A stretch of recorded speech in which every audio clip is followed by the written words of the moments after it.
जीत किया लग ऐसा कर दुश्मन की सलामी दे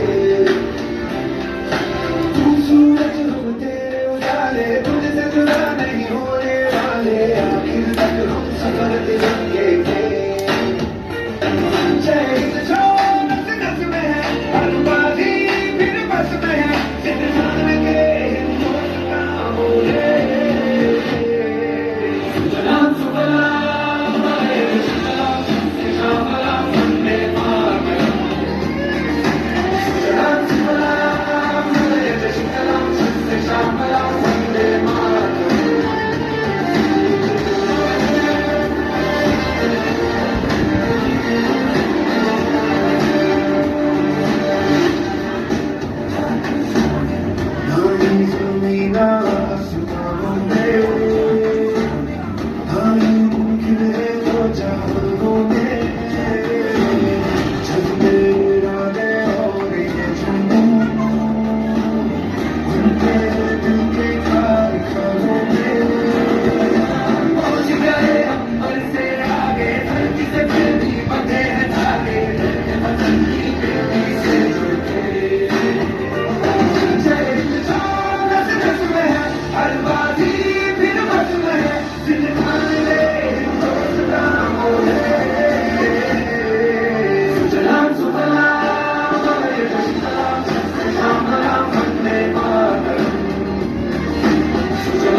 সেভ দ্য অরফেন থেকে ভালো দিদিভাই দাদাভাইদের জানানো যাচ্ছে যে আমাদের বাচ্চারা গত বছর সবাই পাস করে 2025 পাস করে 2026-এ উপর ক্লাসে উঠে গেছে।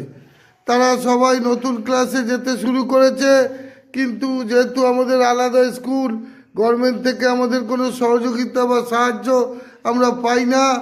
আমাদের নিজেরাই সব কিছু কিনে ওদের খাতা কিনতে হয়, বই কিনতে হয় এবং সব কিছুই কিনে দিতে হয়।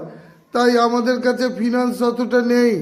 আপনারা ভালো মানুষ দাদাভাই দিদিভাই, গত 30 বছর ধরে আমাদের বাচ্চাদের বই খাতা দিয়ে আসছেন। তাদের কাছে অনুরোধ 2026-এও বই খাতা দিন, বাচ্চাগুলো যাতে পড়তে পারে, যাতে খুব ওরা আবার নিজের পায়ে দাঁড়াতে পারে, ওরা বড় হতে পারে। এই তোমরা বই খাতা চাও তো? সবাই পাস করেছো তো? তাহলে সবাই দাদা দিদিদের কাছে অনুরোধ করো। এই অনামিকা বলো, কি বলতে চাও বলো।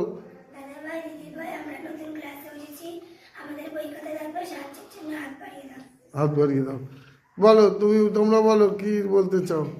দাদাভাই দিদিভাই আমাদের নতুন ক্লাসে উঠেছে, বই চাই, সেই জন্য হাত বাড়িয়ে দাও। ধন্যবাদ। আমাদের বাচ্চারাও সবাই বলেছে, আপনাদের কাছে আবেদন রাখছে যে আপনারা বই খাতা ওদেরকে সাহায্যের জন্য হাত বাড়িয়ে দেন। ধন্যবাদ। সেভ দ্য অরফেন অনাথ আশ্রম বাঁশদ্রোণী রেনিয়া, ধন্যবাদ। ও সবাইকে ওয়েলকাম, এবং যারা এত বছর আমাদের সাহায্য করছেন সবাইকে থ্যাংক ইউ, এবং আজকে থ্যাংক ইউ জানাই। সেভ দ্য অরফেন অনাথ আশ্রম বাঁশদ্রোণী রেনিয়া।